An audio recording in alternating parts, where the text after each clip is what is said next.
welcome to our program at Australian Veteran News. And just for our viewers, Andrew's a director of a very talented outfit called Thought-Based Governance. And I'll get Andrew to tell us a little bit about your experience in your company in a moment. But, I do know you quite well in that you have worked with not-for-profit boards and for-profit boards as well in the advisory space for companies, and as a company director and a chairman and various other things. And I know that you've also been a fairly senior facilitator at the Australian Institute of Company Directors and running some of the programs there. So I think you've got the sort of experience we're looking for today to find out a little bit about what's going on in the not-for-profit sector. We're very interested today in talking about what's happening in the charity sector, and particularly ex-services organisations. And the background there, Andrew, is that there's as a study that goes back a couple of years, there was over 3,500 charities registered in Australia that indicated that the beneficiaries included ex-service personnel and their families. And there's 500 charities registered in Australia that say that they exclusively exist for the benefit of ex-service personnel and their families. And of course, we have the larger ones such as Legacy and RSL and Soldier On and many others who have quite a high profile and do a lot of work in the area as well. So I guess that's the background. So Andrew, could you tell us a little bit about your experience and background in this sector? Yeah, of course. Mark, thank you for having me. Pleasure to be here. So yes, some people have called our firm a bunch of governance tragics. So we're a small but premium outfit of governance professionals, all senior directors in their own right at the principal level. And we focus exclusively on what we call the social value sector. So that means that our client base are the mutual banks, the industry super funds, the larger, mid to large not-for-profit sector, and the government sector, primarily here in Victoria, state of Victoria, but also we're on one of the few firms that's on the federal government panel for government federal boards as well, where there actually are a few defence level sort of type boards. But and our focus is on sort of from governance to excellence, really, which is really around helping organisations. The boards of those organisations, but they're in partnership with management because they do a lot of the heavy lifting in governance, helping them to realise the full potential of the organisation. And that's a slightly different approach, and it might take us into our discussion about NFP governance in that we're about value-adding boards. We're not about off-the-shelf, best practice, ASX corporate governance principles, ARTD's 10-point not-for-profit guidelines. They're all useful things, but to us, we don't start there. We start at what's the purpose of your organisation? Why do you exist? What are you trying to achieve? Who are your stakeholders? And therefore, what sort of governance do you need? Purpose governance. And then you look to some of those standards to see if they're of value. Well, Andrew, I want to talk about constitutions in a moment, because yesterday you confessed to me that you are, as well as being a governance tragic, a constitution tragic, and it's a little bit of a hobby of yours. And it is a topic that I think is quite interesting, because a lot of organisations, when they started out, some of them nearly 100 years ago set out a constitution that's sort of been evolving for a very, very long period of time. And I think they potentially evolved to a point where they're actually not really fit for purpose, and they're certainly not fit for modern day, business or ways of doing things. For example, issues with the way we conduct elections, have meetings and things like that, the electronic board type situation. So that's an area that we're very interested in finding a little bit about, because I think it's one thing that needs to be shifted across, I guess, and sort of uplifted. But before we talk about that, what are some of the challenges that you see, particularly with older and more established boards and organisations, and why is the governance piece so important? Because I think a lot of people out there would sort of just think it's not as important as getting out there and doing the volunteering and rattling the tins and delivering the services. So why is governance so crucial in all this?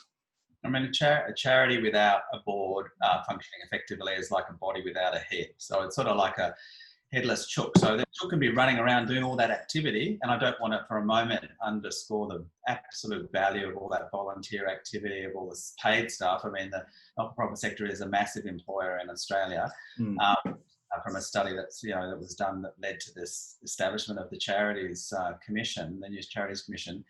So absolutely valuable, but without direction, without the mind of the company, which is the legal term for a board, then it is like a chicken without its head. And so it lacks direction, lacks focus, it lacks strategy, it lacks a focus on outcome. So, and this is the thing that the not-for-profit sector has traditionally been very focused on activity, not outcomes. And that, I think, is where a good board returns back, notwithstanding all the great work, not all the great activity that's done by the hands, it should be bringing back a constant question about outcomes. So one of the things that I think a lot of people will be thinking about is, well, why don't we just get a good CEO to go in and run the show? Yeah, look, absolutely. And the CEOs of the world, for-profit or not-for-profit, would agree with you on a lot of that sort of front. And that the CEOs and the executive team, if you have one, I mean, there's lots of little not-for-profits, and that would be the case in the return services sort of space as well. Lots of small ones don't even really have much in the way of staff at all. But where you have a reasonable sized organisation, management do a lot of heavy lifting, but they're in the business on a day-to-day basis. They know more than probably most directors will ever know about their organisation, but they sometimes get lost. Again, they even though they are exercising and are a form of a mind of the company, they do certainly bring intent. So they certainly can't govern themselves, can they? No. Well, this is where it leads to. There's two things. One is that they don't have. They may not have perspective, may not see the wood for the trees, and secondly is yes, someone has to hold them to account. And this is the whole point of board. One of the whole points of boards is accountability. At its very basic legal level, somebody has to be accountable, and in this case, it's a group of people, for the outcomes and activity of the organisation. And that is the board. And you can't ever change that. It doesn't matter what any board does, and what any constitution says, the law will hold the board accountable for the outcomes. So you need to have the CEO accountable to that body. Yeah. So there's a couple of issues though. Oftentimes, particularly when you're talking about volunteer-based organisations and charitable-based organisations, so there's a lot of goodwill brought into the organisation, and sometimes when there's a lot of goodwill and free effort, also creates a lot of potential for conflict as well, and differences of views, and that's I think that's fairly typical. Would you say? Oh, massively so. Yeah. So the issue that I wanted to arrive at is, you bring the directors often built into these old constitutions, probably sort of Victorian era constitutions almost, often require that the board is made up from the members, and they don't have external people and things like that. So I sort of see some expertise gap, or people come in saying, well, this is our organisation, we're the volunteers, we've inherited from the other members or the other people who've brought us in, particularly for club-based entities. What particular challenges that often pose to CEOs and employees, and I guess the broader membership, particularly if it's a little bit more complicated than just a local sort of not-for-profit club in a small town or something like that, where you can count the members on one hand? Yeah, so lots of problems for CEOs, and I have a lot of sympathy for a lot of CEOs in the not-for-profit space. I mean, sometimes, not often. I mean, but sometimes they don't get their role and they try to overreach. But they actually, not-for-profit CEOs often have to try to manage up a board, because the board, because of all the things you've just said, their passion, their interest, one thing I would raise, Mark, is the not-for-profit sector is both blessed and burdened by identity. People are very strongly invested in their identity on being involved in a certain not-for-profit. I presume that's the case in sort of the space that you're very knowledgeable of as well. And sometimes at its worst, its burden is about a bit of a do-gooder, we're right, we're the morally superior sort of people here. And so therefore everything we do can be forgiven, because actually our intent is, the right intent, and our identity is around being the good guys. But the reality is that, you still need skills to deliver outcomes, and you need perspective. It's not just about particular skills, but it's actually having a broad perspective about what you're trying to achieve. So again, that sort of energy that you talked about is vital, but it sort of needs some other factors too. It's like any system needs a diverse ecosystem. So Andrew, when an organisation becomes, over the passage of time, quite a significant cultural organisation, such as the RSL or Legacy, for example, those organisations, are some of them actually quite larger and much more complicated than some listed entities on the ASX, for example. What do you think the best practice is for charities in terms of where they should draw the talent to have on their board? I'm assuming you're going to say that they may need a mix of people from within, but also maybe some external support as well, or independent directors. Or what's the right sort of mix for that kind of thing? Yeah. Look, there's no one sort of right answer, because of course it's got to be fit for purpose, and so it's a bit like financial advice. Take anything I say with a grain of salt about the context. But yeah, it's always going back for us. It's not about. I mean, some people will argue that at least a couple of independent directors, or sometimes in some circumstances, given complexity and size, a majority of independent directors. We would first say, what is the purpose of your organisation? What are you trying to achieve? And then importantly, how are you trying to achieve it? So your business model, or we would sometimes say in the not-for-profit space, because some people don't like that term, like the success formula, which is different to strategy. It's like how you get things done. And that's often where the complexity is. And that's often where you need specialists to understand. Say RSL, I don't know their business very well, other than occasional sort of user of the wonderful services that they sort of offer to communities. But they have got a very complex business model. And so if it was a listed business, you'd be expecting to see quite a diverse range of skills sitting on that board from different commercial and community sort of perspectives, who could actually think through a lot of the moving parts that are going from an organisation that's got commercial in nature. It's got a hospitality business. It's got obviously some very tricky issues around running a gaming business. It's got its core purpose around welfare and about addressing need and promotion of the return services in Australia. So it's incredibly, so it's an advocacy group. It's enormously complex. That's interesting, Andrew, because I know part of what you do in Thought Post, you also look at strategy as sort of it's part of the whole conduit, I guess, in terms of how to successfully run a business, and strategy, leadership, culture, I guess, are the key areas that your business focuses on. And one of the things that I've got questions about with some of these organisations, and not just the older ones, some of the newer ones as well, they sort of evolve and stumble into things and start getting involved in activities and sort of businesses that are really look well and truly outside of their core purpose. And what's the approach for dealing with that transition? Or is it one of those things where you just sort of we just carve off what we don't want anymore and bring it all back to purpose? Or because some of those things are actually quite valuable and important as well, that they've stumbled into or fallen into or muddled into. What's the sort of things that you've seen that work in terms of building a better reform, plus building the governance and designing a strategy? Yeah, look, I think the best way always is to, boil the frog slowly, I suppose, in the sense of some organisations are so in need of root and branch change that they need to go through a full governance review, strategic review, etc. And there are times that happens, and we're doing a couple of those at the moment.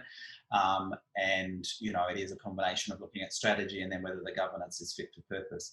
But often, and in the not-for-profit sector where resourcing and time might be more limited, is augmenting the existing arrangements. So putting around a board that might be primarily, unpaid directors and people who are also volunteering and active on an operational level, putting around them what I call strategic friends. So it might be a panel or an advisory group who have the skills. So again, because people don't want to often, to your point before, they think, only we can know about return services issues. Only we know this stuff. We can't have them on the board. Well, okay, if you haven't made that journey yet, well, let's think about putting them around the board, not on the board. And you don't need then have any constitutional change to allow that to happen. And I think the constitutional stuff I think is quite interesting, and I really do want to talk about that for a moment. But the other issue that I see, and I'm thinking of one or two places, but I've seen this in a number of organisations, some smaller, membership-based organisations,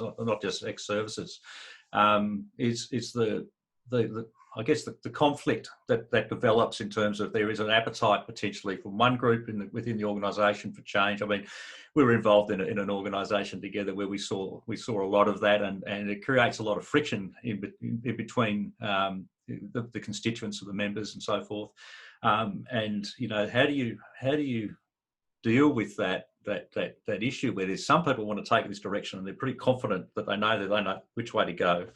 Then there's another group who wants to take it in this direction and they're pretty confident they know the way to go, and they're not connecting. I mean, what's the better process, or do you just have to live with it and just see who fights it out and wins? Sometimes, unfortunately, that is the case. It's sort of, last person standing, because people are unwilling to go through the process of what would be better practice, which is to have an open, genuine conversation about it and to include all relevant parties. So it might be adding a third group of people or having a wider consultation than just those two groups, for example. So engagement is very, very important. Communication is very important.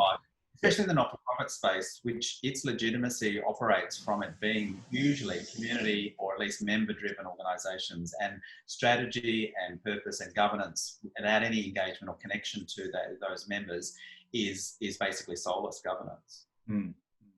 So one of the things I want to talk about is the constitutions. Now, some constitutions, and I've been involved in some, I know you have as well, some constitutional reform in some smaller not-for-profit businesses. For my case, I know you've dealt with some much larger ones, and it's a tricky thing, because you've got to often there are rules in terms of how many people you've got to get to vote and the types of meetings you've got to have and those sorts of things to get those constitutional changes through.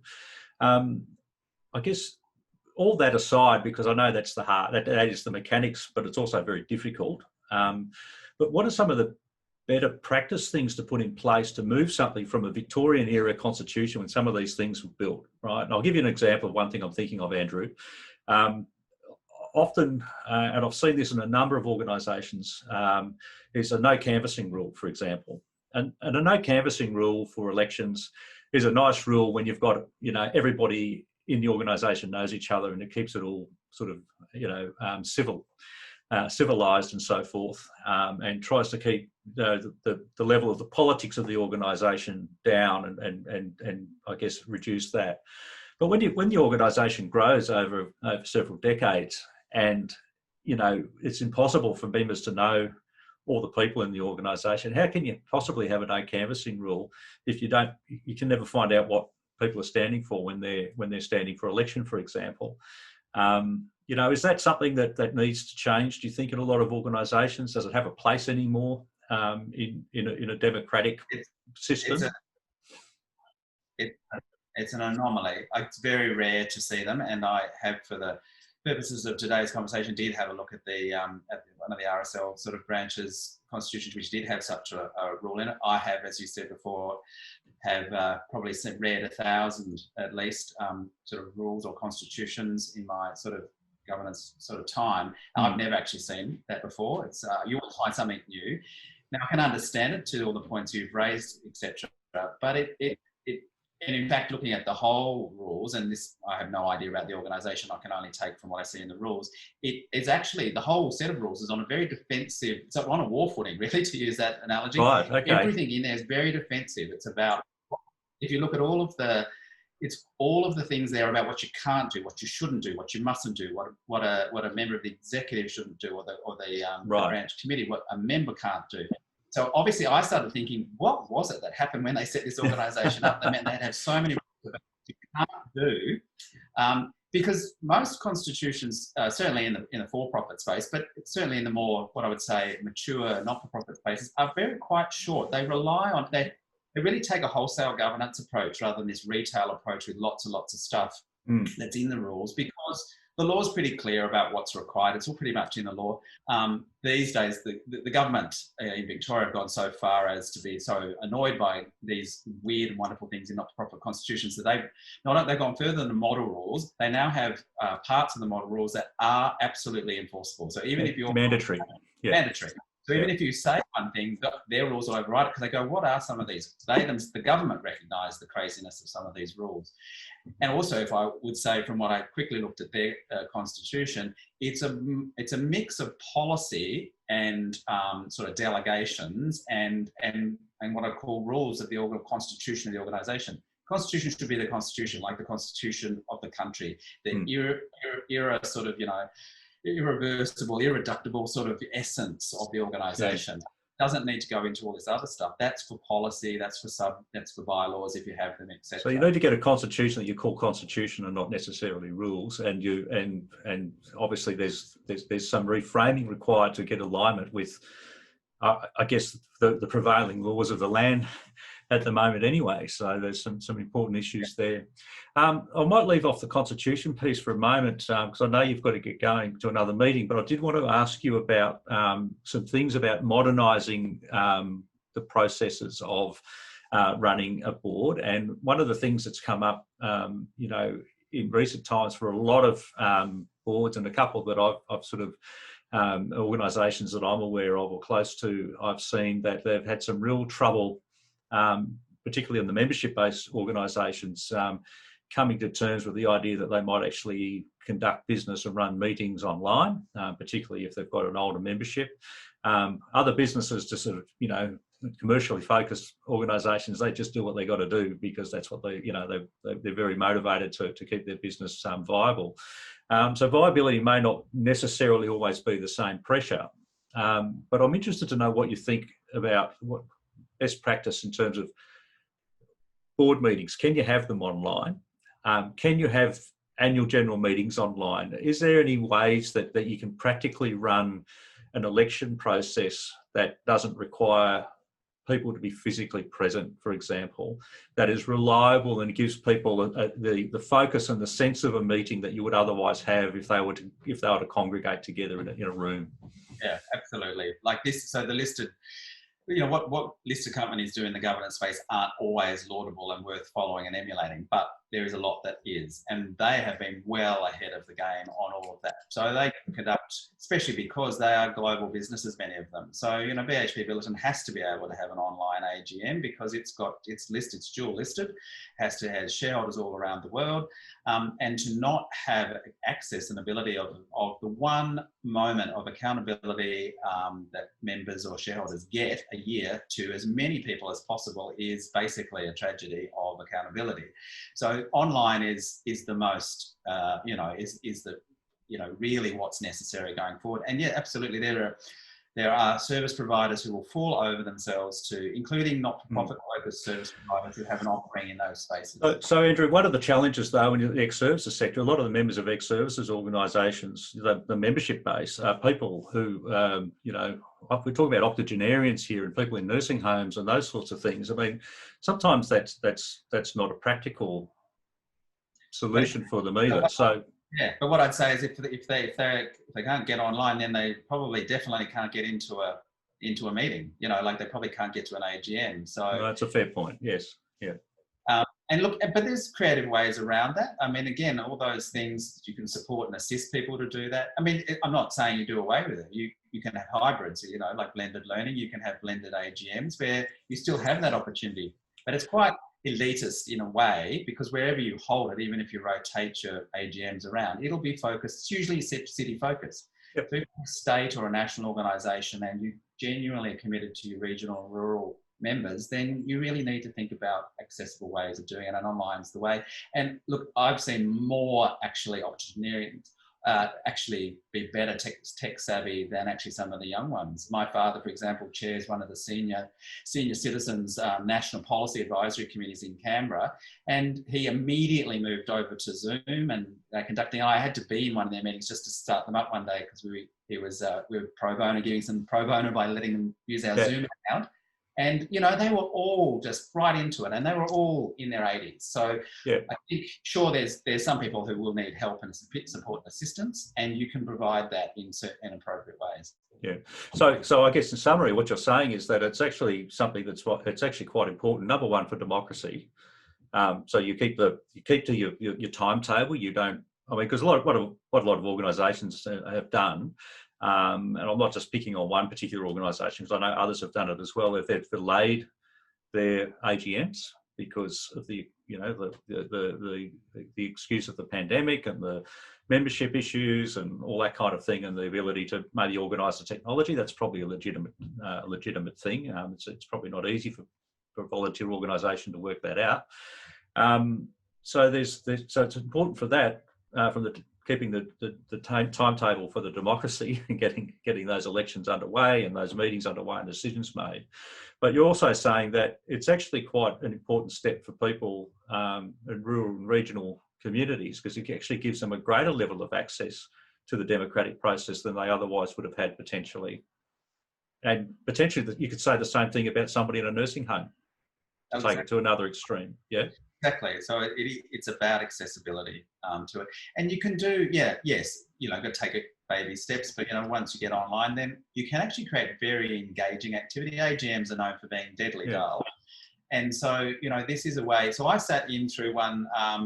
Well, I watched the webinar recording actually because I couldn't attend it last week, so I just watched it this week. And it was really, really engaging the way they'd done it sort of online. Because what they did is they had a panel instead of the usual Q&A with the chair and the CEO and what's happening. They had a panel of people which was chaired by one of the executives, and anyone online could ask a question and stuff. So you didn't have grandstanders who usually turn up at AGMs. It was a very civilised. They asked all the questions. They allowed all the time for that. It was a very engaging and a very open forum. It made you feel like these people were being genuinely accountable and listening to the members. And I suppose you've made a point there, Andrew. You can't really be drowned out by a grandstander, can you, in this sort of forum? Because the person with the loudest voice or the biggest, burly presence or whatever, they've got to be in line like everybody else, and they've got to. I guess it's a leveler in some ways, as potentially as well. So there's potentially a lot of other benefits. There is. So in terms of for those organisations who've gone through the process of delaying their AGMs, so they've gone and got the approvals, which is a typical process they go through Consumer Affairs Victoria, and I think that's pretty well rubber stamped at the moment. I think rather than sort of looking for that as an approval, you're saying that is that you should actually use it as an opportunity to actually force a little bit of change into this realm. It's where it's going anyway, so they should be using it. And for those who've got that additional amount of time, and sometimes it's extra months, many extra months, and they're sort of getting themselves into a catch-22 where they're actually breaking their own rules now. And some of the organisations have big commercial decisions to make that are looming, but they're not. It's the current group. We don't know. There's an election supposed to be held, so. How does that work when, because for example, in Parliament, you would have this sort of this hiatus of caretaker mode and all this sort of thing. I mean, is that a practical, real thing that you could actually do in a circumstance like that? No, the law would have, I'm sure the judges would have something very strong to say about there's no such thing as a caretaker director. Because of that thing I said up front, boards exist in order to provide accountability to the wider community for the incorporated entity, and you can't have a bunch of people suddenly go into sort of go asleep, sort of go into screensaver mode. So you actually need active direction. Now that's not to say that you don't sort of rightly so delay legitimate delayed decisions, but you need to continue to be accountable right to the moment that you are no longer director or a board no longer is. Even as a not-for-profit volunteer. Yeah, you've got absolutely. And look, and I have an issue with people calling themselves sort of volunteers on boards. There's no such thing as a volunteer director. There's only unpaid directors, and it's a wonderful thing they do, being unpaid directors, but they are unpaid directors. There's none of this voluntary stuff. The duties and responsibilities are not both moral in my mind, but also importantly legal. They're not voluntary. So it's an unpaid directorship role, which is a wonderful, worthy thing to do, but they should see themselves like a BHP bulletin director in terms of their duty to the members and their duty to the law. Okay, Andrew. Well, thanks very much. I think you've covered most of the ground I was hoping to get you to speak to today. I was just wondering if maybe you could close out. And I'm sorry, I didn't warn you about this question, but I was hoping you might close out with the top 2 or 3 things. So you talked about your top lists and you don't really like them, but what do you suggest to any not-for-profit board? I'm not talking about ex-service organisations, but not-for-profit charity board. What do you think the important things that they can do, or the steps that they could take, just to get them onto a better pathway in terms of their governance and I guess in terms of sort of having a look at the way they're doing things, particularly in the current circumstances where they can't have those face-to-face meetings with their members and things like that? What would you suggest are the priorities? Well, I suppose, it's probably 2 in 1 question. Is it about what they do with their members and engagement, or what does it do for themselves as board. So Yeah. if I deal with the last one first, like boards cannot use this and should not use this opportunity or this situation of COVID to shrink from their engagement activity. So engage.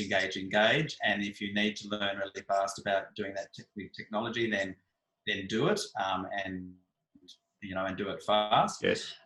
Because people will find their relevance as organisations diminishes enormously if they aren't seen to be actually coming up to the challenge of continuing to function effectively during this time.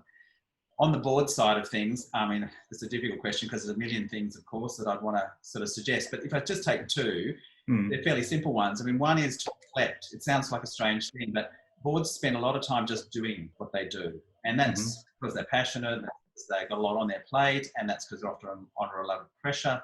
But really, really good top-end high-performance boards take some time out to just sit back and reflect on their own performance, reflect on the performance of the organisation, their executive, reflect on their performance as it relates to their reputation and relationship with their members. So it can be quite simple. It can be just a chair or president-led sort of reflection in an appropriate sort of space. That can all be done online. I've helped chair as an outsider a couple of boards who've been doing COVID debriefs, trying to sort of say, let's make sure we don't forget the learnings here. Let's just reflect on what we've learned as a board. And I suppose, Andrew, more importantly, sorry, Andrew, I suppose because you're saying that you've helped them with that, I'm guessing from that it's useful to have some external advice, I suppose, to sort of guide a little bit of that discussion and that reflection, because there is a lot of people carry in their old habits and their old, these baggage that come to these sessions, I suppose, and it's got to be held. It's got to be honest, I guess, and you need somebody sometimes to help you do that. And you need some fresh air. That's sort of my second point is reflect, but look to peers that they trust or that they respect. There will be other organisations, whether in their sector or in other sectors, allied to them, that they have a trust and respect for, and go and look at what they do. And that's what the outside person can also do if you bring someone in, because you might say, oh, well, look, I was in another board, and they did this, and they got a similar situation to you. And so get some outside air recycle. Otherwise, you just get this recycled air, like in a car where you just, put the button on where it's just recycling. Now, not to say that the air wasn't fresh and very oxygenated when you first started the car, but after a while it gets quite stale. You actually do need some external. Now, either go out and look at some other organisations that you trust, but you also find then that relationships and connections, and this is boards in the NFP space, can be quite insular and not connect to their wider ecosystem. There are a lot of boards out there that are probably dying to help some of the organisations, within the sector. I'm the chair of the nominations committee for the Defence Bank, for example. So, it's a mutual bank, so it's different to a not-for-profit. But, and I know they're actively engaged. They'd be dying to sort of help, I think shouldn't talk for them, but I'm sure that they'd be very happy to help about some of the things they do. They have a whole range of challenges, but they're in a different case. They've got people who are learning, who are getting paid for what they've done, and from that they spend time on learning how they do things. But there's a lot of people in the sector that I'm sure there'd be respect and trust for, who'd be really willing to help by showing you, what they do.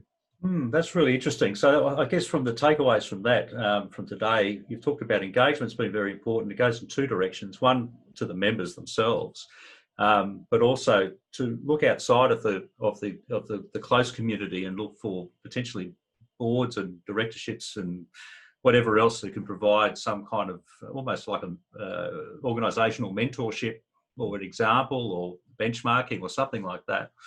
And then you've got the whole issue about honestly having an honest conversations and reflections on performance and where things are going well and where the problems are. And obviously that links back into the engagement piece, I guess, in terms of surveying members and communicating with your members.